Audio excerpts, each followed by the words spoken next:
Hello dear students, welcome back to our YouTube channel defacto classes.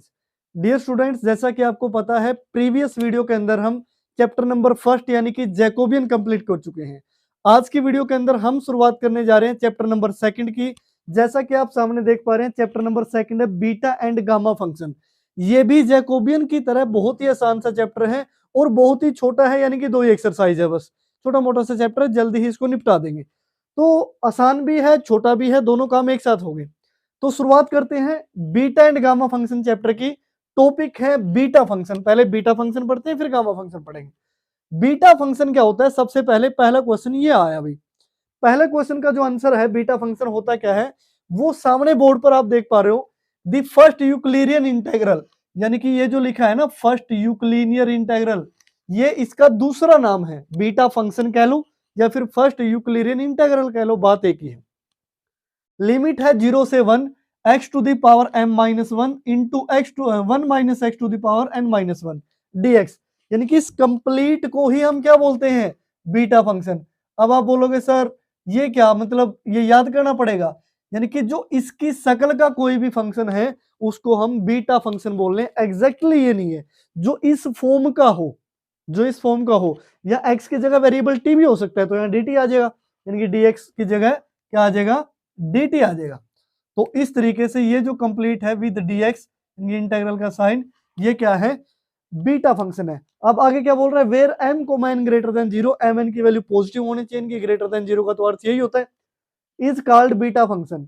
It is generally denoted by b, और bracket में ये m, n। अब इसका अर्थ समझिए, ये क्या कहना चाह रहा है कि अगर ऐसे b कहीं भी लिखा मिले और ब्रैकेट में मान लिया यहाँ 10 लिख दिया और यहाँ 8 लिख दिया, इसका अर्थ आपने समझ जाना है कि ये बीटा फंक्शन की बात कर रहा है। और वो क्या है, 0 से 1 इंटेग्रल है x टू द पावर, यानी m माइनस 1, m माइनस क्या है 1, यहाँ m माइनस 1 पावर आएगी, जहां m की वैल्यू क्या है 10, m n लिखा है ना, जैसे बीटा m n, m की वैल्यू 10 है, एक घटाओगे तो वैल्यू क्या आएगी 9, यानी पावर 9, और 1 माइनस एक्स, एन में से भी एक घटाओगे तो पावर 7 और dx, यानी कि ऐसे लिखा जाता है, ठीक है ना। इसको हम बोलते हैं बीटा फंक्शन। एप्लीकेशन क्या है, अब आपके माइंड में ये आ रहा होगा, सर ये इसका नाम बीटा फंक्शन क्यों रखा, ये कहाँ काम आता है। अब कुछ स्पेशल नाम है तो स्पेशल काम भी होगा। इसकी एप्लीकेशन ट्राजेक्ट्रिक्स के अंदर या फिर फिजिक्स में ज्यादा यूज होता है, मैथमेटिक्स के अंदर भी काफी यूज है। इसका अर्थ ये नहीं है कि फिजिक्स में ज्यादा यूज है तो मैथ में काम ही नहीं आएगा, हमारे पास तो मैथ में आया हुआ है। तो इसकी एप्लीकेशन फिलहाल हमारे सिलेबस में नहीं है, सिर्फ बीटा फंक्शन और उसकी प्रॉपर्टीज है, उनसे रिलेटेड ही क्वेश्चन आपसे पूछा जाएगा। एप्लीकेशन इनकी मास्टर डिग्री के अंदर आती है, यानी कि एमएससी मैथमेटिक्स के अंदर, वो हम आपको आगे बताएंगे, ठीक है ना। अभी फिलहाल इसकी एप्लीकेशन हमारे पास सिलेबस में नहीं है, फिर भी थोड़ा बहुत मैंने बता दिया। फिजिक्स में दोनों का कॉम्बिनेशन है, दोनों में काम आता है। एग्जाम्पल से समझिए, फॉर एग्जाम्पल 0 to 1 इंटेग्रल की लिमिट है x टू द पावर 5 और 1 minus x to the power 3, ये भी उसी टाइप का फंक्शन है, देखो मिलता जुलता। जहां m माइनस 1 की वैल्यू 5 है तो m की वैल्यू क्या होगी 6 होगी, 1 माइनस एक्स, n माइनस 1 की वैल्यू 3 है तो n की वैल्यू 4 होगी, यानी कि is a beta function denoted by b 6,4, ऐसे डिनोट करते हैं। ऐसे नीचे वाला यहाँ 1/3 5/4, 1/3 में आप 1 ऐड करोगे 4/3 बनेगा, 5/4 में 1 ऐड करोगे 9/4 बनेगा। इसको ऐसे लिख लो, ऐसे लिख लो, है ये बीटा फंक्शन, क्लियर। उसके बाद अब आगे बढ़ते हैं प्रॉपर्टीज ऑफ बीटा फंक्शन, कि बीटा फंक्शन की प्रॉपर्टीज क्या होती है, ठीक है ना। अब देखो एक और मैं लिख के दिखाता हूं या आप लिख के दिखाओ। जैसे अगर मैंने ये बोल दिया कि मान लिया ये बीटा है और यहां मैंने लिख दिया ये कि पी स्केयर क्यू स्केयर है, तो इसकी वैल्यू आप कैसे लिखोगे, आप सिंपली आप ये भी लिख सकते हो। और जरूरी नहीं है कि एक्स वेरिएबल में लिखो, आप वेरिएबल चेंज भी कर सकते हो। जैसे मैं चेंज करके लिखता हूं 0 to 1, मैं यहां लिखता हूं टी, टी की पावर यहाँ क्या आएगा पी स्केयर माइनस 1, और यहाँ 1 माइनस टी की पावर क्या आएगा क्यू स्केयर माइनस 1। अब यहाँ क्या हो जाएगा डी टी, यानी कि this is also a beta function, ये भी क्या है बीटा फंक्शन है। आप टी में लिख सकते हो, एक्स में लिख सकते हो, आप जेड में लिख सकते हो, वेरिएबल मैटर नहीं करता, शकल इसके जैसी होनी चाहिए। उसके बाद प्रॉपर्टी पे आते हैं, सिमेट्री को बीटा फंक्शन। अब ये बोल रहा है बीटा एम को एन लिख लो या बीटा एन को एम लिख लो, बात एक ही होती है। अब आप बोलोगे सर बीटा एम एन और एन एम इक्वल कैसे हो गया, अगर बीटा यहाँ 10 8 की जगह 8 10 हो जाता तो यहाँ पावर 7 आती, यहाँ 9, यानी कि पावर नहीं इंटरचेंज हो जाती, और पावर इंटरचेंज हो जाती तो कुछ चेंज होना चाहिए था। अब ये बात सिर्फ वही स्टूडेंट बोलेंगे जिन्होंने 12th में इंटीग्रेशन नहीं पढ़ा, जिन्होंने 12th में इंटीग्रेशन नहीं पढ़ा। आपको जानकर अति खुशी होगी कि 12th में एक प्रॉपर्टी आती थी कि 0 टू ए अगर हम F of x d x लिखते हैं तो हम उसको ये भी लिख सकते हैं 0 to a f of a minus x d x, और ये दोनों इक्वल होते हैं। मैं बात कर रहा हूं एलिमेंट मैथ के अकॉर्डिंग, जिन्होंने एलिमेंट पढ़ा है एनसीईआरटी में भी आती है। एलिमेंट के अंदर एक्सरसाइज है 10.3 जिसमें प्रॉपर्टीज ऑफ इंटीग्रेशन है, वहां ही मिलेगी आपको, और प्रॉपर्टी भी शायद 4th या 5th नंबर की हो। तो इस प्रॉपर्टी का यूज करके हम ये प्रूव कर देंगे कि दोनों एक ही चीज है। जैसे समझिए, हम मान लेते हैं लेट जो बीटा एम कोमा एन है, बीटा एम कोमा एन है वो क्या है 0 टू 1। अब x की पावर क्या होगा m माइनस 1, और 1 माइनस एक्स की पावर क्या होगा n माइनस 1, और dx हो गया इसके अकॉर्डिंग। तो अब यूजिंग दिस प्रॉपर्टी मैं क्या लिखूंगा, using the property of integration, property of integral कह लो, इंटीग्रेशन कह लो, कोई फर्क नहीं पड़ता, इंटेग्रल। हम क्या लिख सकते हैं, ये वाली प्रॉपर्टी यूज करेंगे तो मैं ये लिख सकता हूं beta m comma n equal to 0 to 1 function में x की जगह a माइनस एक्स, यानी a की वैल्यू हमारी क्या है 1 माइनस एक्स पुट कर सकता हूं, तो 1 माइनस एक्स की पावर m माइनस एन, और यहां लिखेंगे 1 माइनस एक्स की जगह 1 माइनस एक्स और की पावर n माइनस 1 और dx, ऐसा हम लिख सकते हैं। अब इसको फर्दर सोल्व करोगे 0 टू 1, अब ये 1 माइनस एक्स की पावर क्या हो गया m माइनस 1। अब देखो जब इसको आप ओपन करोगे तो 1 माइनस का 1 माइनस माइनस प्लस का x और n माइनस 1 dx हो गया, 1 से गया 1, यहां क्या बचा आप ध्यान से समझिए, यहां बचा 0 टू 1 इंटेग्रल 1 माइनस एक्स की पावर m माइनस 1, अकेला बचा x की पावर n माइनस 1 dx। अब यहां से आगे आ जाइए, ये किसके इक्वल चल रहा था, beta of m n equal to, अब मैं x को आगे लिख लूं कोई इफेक्ट थोड़े पड़ेगा, प्रोडक्ट में है, तो मैं इसको लिख सकता हूं x to the power n minus 1, integral तो 0 से 1 है ही, और बाद में मैं लिख सकता हूं 1 माइनस एक्स की पावर m माइनस 1 dx। अब according to this rule, beta function की डेफिनेशन के अकॉर्डिंग मैं इसको क्या लिख सकता हूं कि ये बीटा फंक्शन है n कोमा m। अब देखो दोनों वैल्यू इक्वल हुई कि नहीं, तो ये प्रॉपर्टीज ऑफ इंटीग्रेशन से ये साबित होता है कि बीटा फंक्शन में दोनों की वैल्यू सेम होगी, चाहे आप आगे पीछे वैल्यू जैसे मर्जी लिख लो।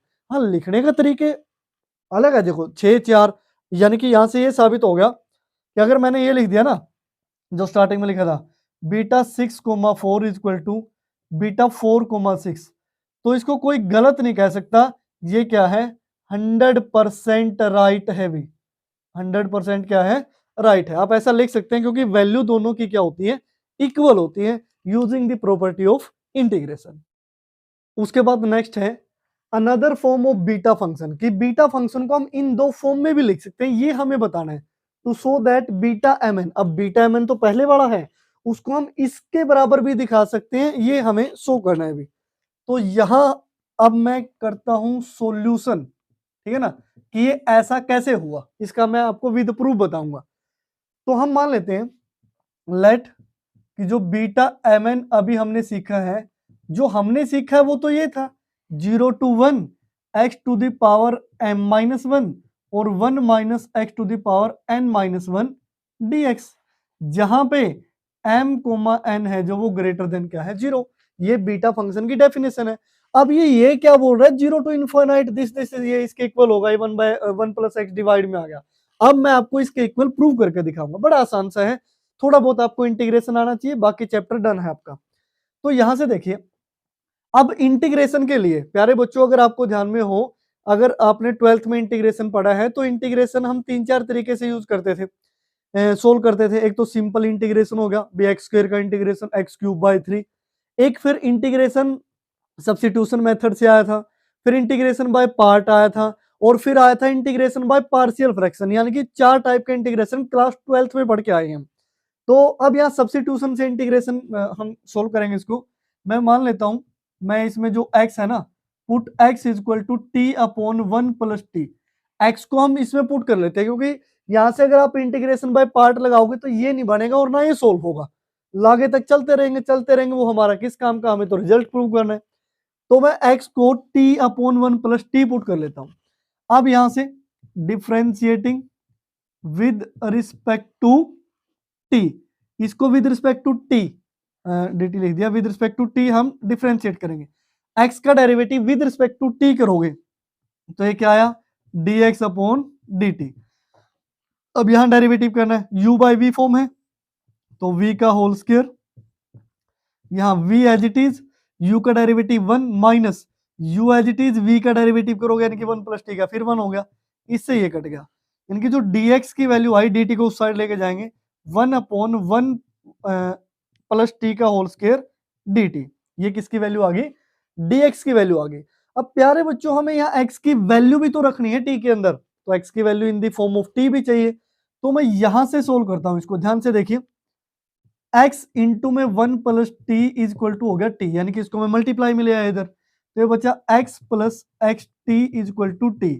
तो मैंने क्या किया, x is equal to t में से ये उस साइड गया तो ये हो गया माइनस एक्स टी हो गया, तो x एज इट इज, यहां से t ले लिया कॉमन, क्या बचा 1 माइनस एक्स, 1 माइनस एक्स आया डिवाइड में, तो यहां पे जो वैल्यू बचेगी x upon 1 minus x is equal to क्या हो गया t, इनकी x की t की वैल्यू आ गई in the terms of x, ठीक है ना, t की वैल्यू क्या आ गई in the terms of x कह लो। अब ऐसा क्यों निकाला वो देख लीजिए, अब लिमिट भी तो चेंज होगी, जब x वेरिएबल t में कन्वर्ट होगा लिमिट 0 से 1 थोड़ी रहेगी। अब हम लिखेंगे if x is equal to 0, this implies जो t की वैल्यू होगी, अगर x की वैल्यू 0 है, x की जगह आप 0 रख दिया तो 0 अपॉन 0, ये क्या हो गया 0 हो गया।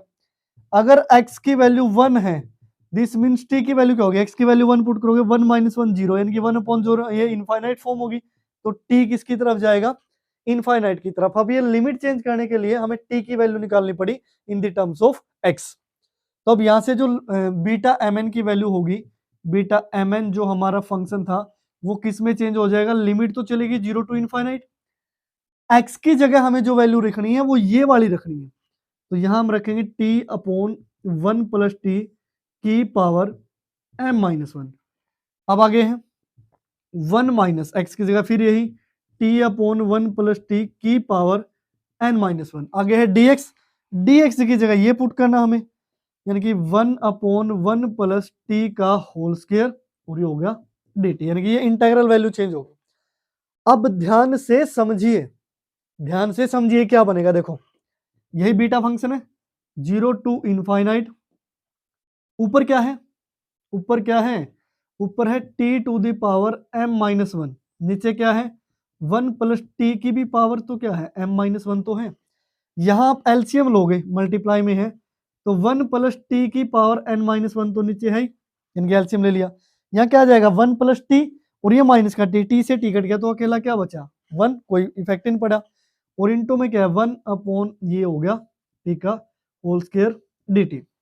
अब मैं इसको लिखता हूं आगे यहाँ पे, तो ये जो बीटा mn फंक्शन है, बीटा mn, ये किसके इक्वल हो गया 0 टू इनफाइनाइट। अब ध्यान से देखिए, ऊपर तो अकेला t बचा है with m minus 1 power, t m minus 1 power, नीचे देखो t की पावर कितनी होगी है 1 प्लस टी की पावर 1 प्लस टी की पावर 1 प्लस टी की पावर, बेस सेम है पावर ऐड हो जाएगी, यानी कि एक तो m माइनस 1 पावर, एक प्लस में n माइनस 1 और एक प्लस में 2, अब 2 से तो ये कट गया तो m प्लस n पावर बची, तो यहां मैं लिखूंगा नीचे है 1 प्लस टी की पावर m प्लस n और dt, यानी कि इसके इक्वल साबित हो गया, अभी समझ गए, ये इसके इक्वल साबित हो गया in the form of t। अब आपको लग रहा है कि सर यहां तो x में लिखा हुआ है, ये m प्लस n है भी, यहाँ ये 1 लिखा गया, यहाँ भी m प्लस n है, ये बाय मिस्टेक हो जाता है, तो यहाँ आपको शुरू से देख रहे हो उसको, सर ये मिस्टेक मैंने देख ली, चलो कोई नहीं, यहाँ 1 है, वो 1 नहीं था, मतलब n था, यहाँ 1 लिखा गया था, यहाँ भी देखो यहाँ सही लिखा है, हो जाता है कई बार, तो ये इसके इक्वल आ गया अभी बीटा mn। बी इसके इक्वल होगा। अब आपके माइंड में आ रहा होगा कि सर ये तो ठीक है, बीटा एम एन आपने इसके इक्वल लिख दिया, लेकिन यहाँ तो कुछ और ही था, एक्स था यहाँ तो। अब आपको एक इंटीग्रेशन की प्रॉपर्टी ये भी पता होनी चाहिए कि अगर 0 टू ए या फिर कहीं भी लिमिट कुछ भी हो चाहे, जो ए टू बी लिमिट में F of x d x की वैल्यू होती है, वही ए टू बी में F of T D T की वैल्यू होगी। इनकी वेरिएबल चेंज करने से इंटीग्रेशन पे इफेक्ट नहीं पड़ेगा, समझ रहे हो ना। ये क्लास 12 की प्रॉपर्टी है। भी मैं बोल रहा हूँ एक्स का इंटीग्रेशन करो, एक्स डी एक्स और लिमिट है 1 से 2, तो आप क्या करोगे, एक्स स्क्वायर बाय 2, 1 से 2 लिमिट रख दोगे। फिर मैं बोल रहा हूँ नहीं एक्स का नहीं, टी का इंटीग्रेशन करो, 1 से 2 ही लिमिट रखो। आप क्या बोलोगे, टी स्क्वायर बाय 2, अबे वही तो वैल्यू रखनी है। यानी कि इसको हम क्या लिख सकते हैं इस प्रॉपर्टी का यूज करके, कि जो बीटा एम एन है वो इक्वल टू क्या होगा, 0 टू इनफाइनाइट, टी की जगह एक्स कर दो, एक्स की power m minus 1 upon 1 plus x की पावर m प्लस n, तो इंटीग्रेशन भी विद रिस्पेक्ट टू एक्स होगा dx। तो ये प्रूव हो गया। अब दूसरे वाला प्रूव करना, ऊपर एक्स की पावर n माइनस 1। अभी हमने सिमेट्रिक प्रॉपर्टी के अंदर क्या पढ़ा, अभी सिमेट्रिक प्रॉपर्टी के अंदर, सिमेट्रिक प्रॉपर्टी कहती है कि beta m n equal to क्या होता है, बीटा एन एम के, यानी कि चेंज कर दो। तो मैं चेंज कर देता हूं, मैं इसमें सिमेट्रिक प्रॉपर्टी के अकॉर्डिंग चेंज करता हूं कि 0 टू इंफिनिटी एक्स की पावर m की जगह n रखेंगे तो n माइनस 1 और 1 प्लस एक्स। अब m की जगह n की जगह m प्लस n कह लो या n प्लस m कह लो, बात तो एक ही है, तो m प्लस n dx, यानी कि ये दोनों भी क्या हो गए, इक्वल हो गए। तो ये बड़ा आसान सा कंसेप्ट था, जिसको इंटीग्रेशन आता है वो बड़ी आसानी से इन चीजों को कवर कर लेगा। उसके बाद नेक्स्ट जो हमारा रिजल्ट है वो काफी इंपॉर्टेंट है। वो कैसे, इसमें देखिए, to show that beta m n, इसको हमें फैक्टोरियल फॉर्म में दिखाना है, यानी कि फैक्टर फॉर्म में। ये क्या होता है, अब देखिए बीटा फंक्शन इंटेग्रल की फॉर्म में था 0 टू 1 इस तरीके से। फिर हमने उसकी सिमेट्रिक फॉर्म पढ़ी कि बीटा एम एन और बीटा एन एम लिखो, बात एक ही होती है। फिर वो दूसरी 0 टू इनफाइनाइट वाली फॉर्म पढ़ी, अभी तीसरी फॉर्म आ गई है, ठीक है ना। तो इसको देखिए कैसे, इनके एक इंटेग्रल फंक्शन को आप फैक्टोरियल में कैसे कन्वर्ट करोगे। उसके बाद देखिए, जैसे मैंने साइड में लिखा है, ये मैंने लिखा है भी इंटीग्रेशन बाय पार्ट का रूल, जो क्लास 12th में आता था, क्योंकि इसका इसके अंदर यूज होगा, जो मैं अभी आपको बताऊंगा। तो यहां से हम चलते हैं प्रूफ की ओर। प्रूफ में क्या लेंगे हम, मान लेते हैं जो बीटा एम एन फंक्शन है, बीटा क्या है, एम एन फंक्शन है, वो हम किसके इक्वल लेते हैं। अभी तो मैंने बताया था 0 टू 1, जो किसकी शक्ल का हो, x to the power m minus 1 और 1 minus x to the power n minus 1 dx, जहां पे ये जो बेचारे एम एन है वो 0 से बड़े होने चाहिए, लिख भी रखा है पॉजिटिव इंटीजर होने चाहिए। अब यहां से हम इसका इंटीग्रेशन करेंगे, मैं यहां लिख देता हूं using integration by part method, by parts method. अब इसका, अभी देखो पिछले में मैंने क्या बताया था, इंटीग्रेशन बाय पार्ट यूज नहीं करेंगे, टिपिकल हो जाता है, लेकिन अब ये टिपिकल नहीं होगा, क्योंकि इसी से वो रिजल्ट बनेगा। तो इंटीग्रेशन बाय पार्ट क्या कहता है कि यहां जो बीटा एम एन बनेगा, ध्यान से समझिए, ध्यान से देखिए इस फॉर्मूले को, ठीक है ना। अगर u डॉट v हो, उनका इंटीग्रेशन करना हो, तो first function as it is, second का integration minus sign of integration, derivative of first and second का इंटीग्रेशन, इस तरीके से। तो ये क्लास 12 के अंदर आता है, आपको पता होना चाहिए।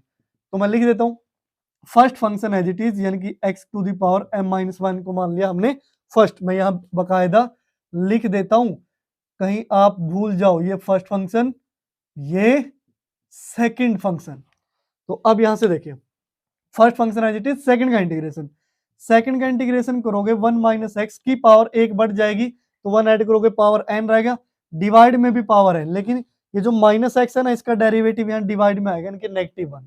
इसका तो इंटीग्रेशन हो गया, इसमें तो हम लिमिट लगा सकते हैं 0 टू 1, उसके बाद sign negative sign of integration, अब 0 टू 1 लिमिट। अब फर्स्ट का derivative x to the power m minus 1 का डेरिवेटिव क्या आएगा, m माइनस 1 पावर आगे x to the power m minus 2, ये डेरिवेटिव होगा, इनटू सेकंड का इंटीग्रेशन अभी तो किया था 1 minus x to the power n upon minus n और dx, इस तरीके से।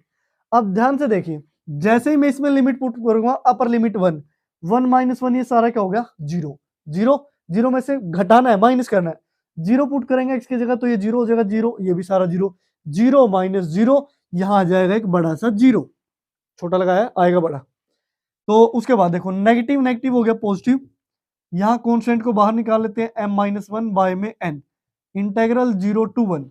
अब यहाँ क्या बचा x to the power m-2, यहाँ क्या बचा 1 minus x to the power n-1। अब आप बोलोगे सर पावर n तो बचा है, अरे मैंने जानबूझ के लिखा है, यहाँ पावर मैंने n-1 लिखी ताकि मैं इसको 1 माइनस एक्स से और मल्टीप्लाई कर सकूं।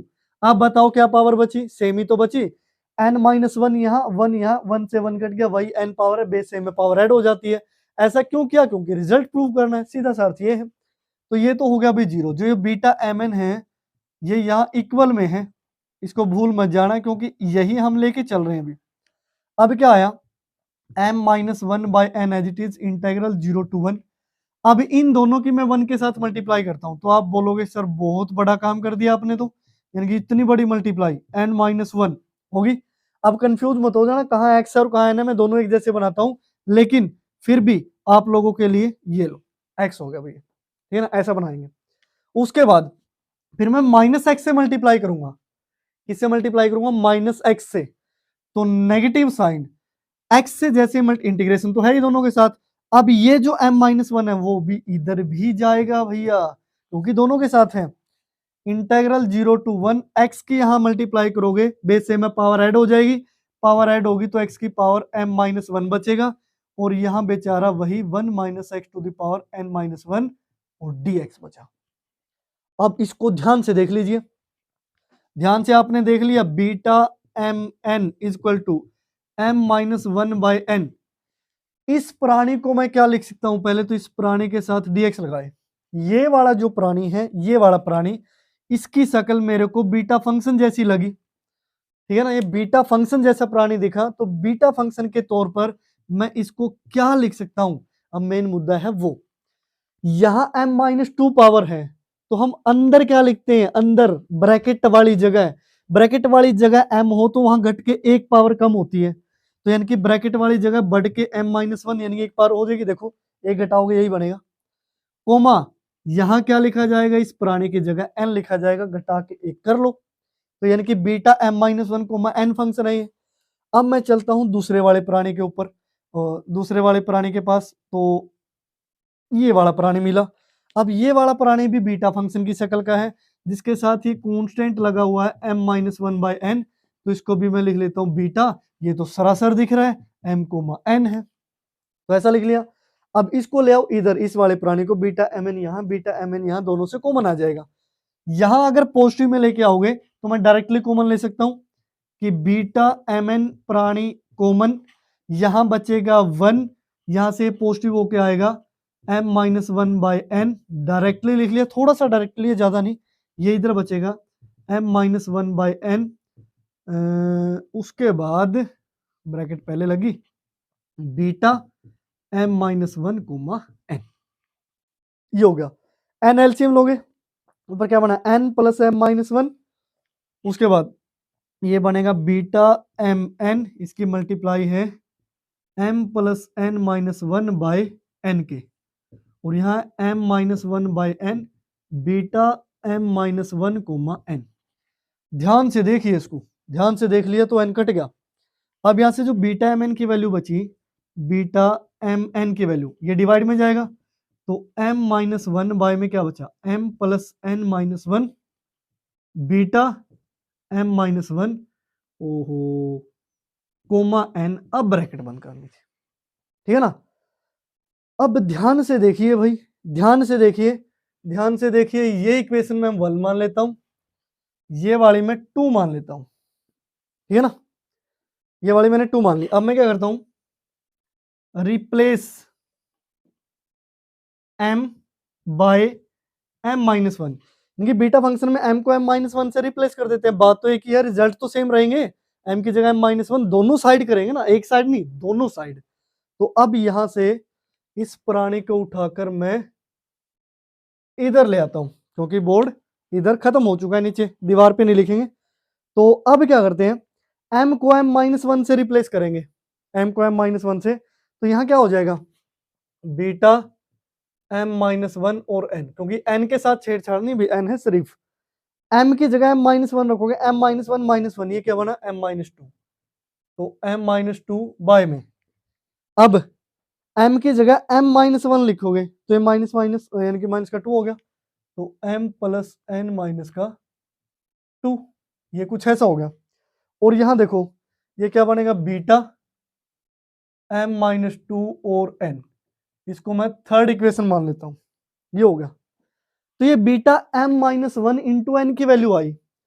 अब इसकी वैल्यू हम पुट करेंगे कहां कहां कहां पुट करोगे, फर्स्ट इक्वेशन में, क्योंकि इसकी वैल्यू ये था ना, यहां ध्यान से देखिए इसको, ये है हमारी सेकंड इक्वेशन, ये सेकंड इक्वेशन है, जो इंपॉर्टेंट है वो मैं पहले लिख देता हूं, ये सेकंड इक्वेशन है, ये थोड़ा इसके अंदर को चला गया समझ लेना।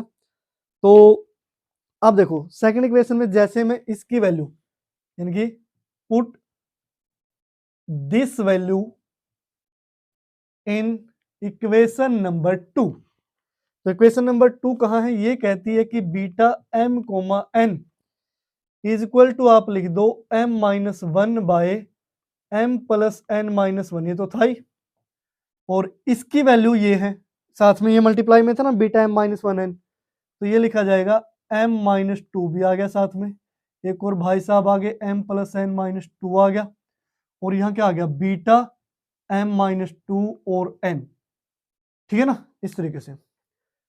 अब उसके बाद जैसे वो आता ना, जैसे वेब सीरीज खत्म होगी, कोई भी वेब सीरीज पर दूसरी किसी का भी नाम ले लो, उसके बाद कंटिन्यूड ऑन, अब देखो मैं वही लिख देता हूं कंटिन्यू सो ऑन।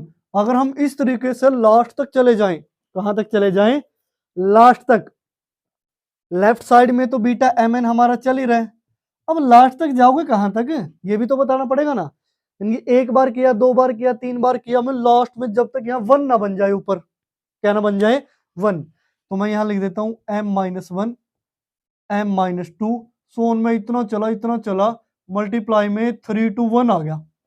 अब ध्यान से देखिए ऊपर तो ठीक है हमने 1 तक कर दिया, प्रोसेस रिपीट कर दी, m की जगह m-1 रखा, फिर m-2 रखा, फिर m-3 रखा, फिर m-4 रखा।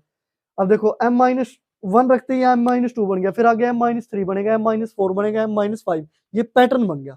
अब ध्यान से देखिए यहाँ m-1 था, यहाँ भी m-1 है, m-2 m-2, अगर लास्ट में यहाँ क्या हो गया 1 हो गया, तो ये कैसे चलेगा m plus n-1 m plus n-2 so on. अब लास्ट क्या बचेगा, अभी लास्ट क्या बचेगा, ये 1 तक आया है m-1 m-2, ये 1 तक गया, ये n तो not change, n as it is चल रहा है, तो ये n एज इट इज, और ये जो सारा है वो कहां तक चला गया 1 तक, तो n+1 बन जाएगी ये लास्ट वाली टर्म। ये पॉइंट समझना जरूरी है, ध्यान से समझो, m-1 m-1 था, तो m-2 आया, तो यहाँ m-2 सो ऑन, ये 1 आ गया, तो ये n को छोड़ के जो बाकी वैल्यू है वो तो 1 हो जाएगी ना, तो n हमने छोड़ दिया, बाकी वैल्यू 1 लिख दी। साथ में क्या होगा m-2 था, सो ऑन, ये कहां तक चला गया, ये चला गया भाई 1 तक, और साथ में n पे तो कोई इफेक्ट ही नहीं पड़ रहा क्योंकि ये लास्ट में 1 तक गया है ना, तो ये हमारा बन गया रिजल्ट। ये रिजल्ट बनते ही मेरे माइंड में क्या आया, ये जो बीटा mn है ना, बीटा mn, ये अब क्या बन चुका है, m-1 से 1 तक करोगे तो ये m-1 का फैक्टोरियल बन गया, अपॉन यहाँ क्या है m प्लस n-1, अब ये फैक्टोरियल नहीं बना m plus n-2 so on n+1, factorial क्यों नहीं बना, क्योंकि पीछे 3 to 1 ही नहीं बना। अब इसके साथ लिखा हुआ है बीटा 1 कोमा n, इसको मैं इक्वेशन नंबर नाम देता हूं 4। अब आप बोलोगे सर ये कहाँ क्या उलझा दिया, अभी भी बीटा है, अभी इस बीटे को खत्म करते हैं पहले तो। ये जो बीटा 1 कोमा n है, इसकी वैल्यू देखियो, मैं ब्लू के साथ लिख रहा हूं अलग से, ये बोल रहा है कि 0 से 1 लिख दो, x की पावर क्या आती है, इसमें से 1 घटा के 0 लिख दो, और 1 माइनस एक्स की पावर इसमें से 1 घटा के लिख दो, n-1 और dx कर दो। अब x की पावर 0 क्या हो गया 1, इसका इंटीग्रेशन रह गया, इसका इंटीग्रेशन क्या होगा 1 माइनस एक्स की पावर 1 जुड़ेगी तो ये हो गया n, और बाय में n, और इसका नेगेटिव, और इसमें जो लिमिट है वो जाएगी 0 to 1, जैसे ही आप 1 पुट करोगे 0 हो गया खत्म, 0 पुट करो तो 1 की power n bye minus n, और माइनस करना है उसको तो माइनस माइनस क्या हो गया प्लस, तो इसकी वैल्यू आई 1 बाय n, आप चेक कर लेना लिमिट पुट करके।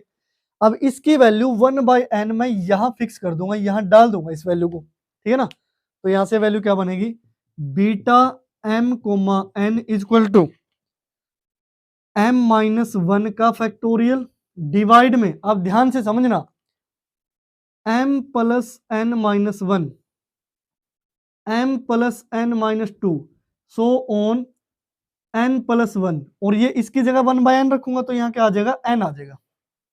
बन गया काम उसका। अब मैं क्या करता हूं, n-1 के फैक्टोरियल से मल्टीप्लाई और n-1 के फैक्टोरियल से डिवाइड, यानी कि ये m प्लस n से घटता हुआ n प्लस 1 तक गया, फिर n, फिर n-1, n-2, n-3, so on, ये 1 तक चला गया। ऐसा मैं लिख सकता हूं। अब ध्यान से समझिए, जो बीटा m कोमा n है वो क्या बन गया, m-1 का फैक्टोरियल इंटू n-1 का फैक्टोरियल इंटू में, यहां से करते करते लास्ट में इसका फैक्टोरियल लग रहा है तो ये 1 तक गया होगा, तो इसका अर्थ क्या होगा, ये पहले वाले का फैक्टोरियल होगा, m प्लस n-1 का फैक्टोरियल। अब ध्यान से देखिए प्यारे बच्चों, यही वाला लिखा है, मेरे को तो ऐसे ही नजर आ रहा है, ठीक है ना।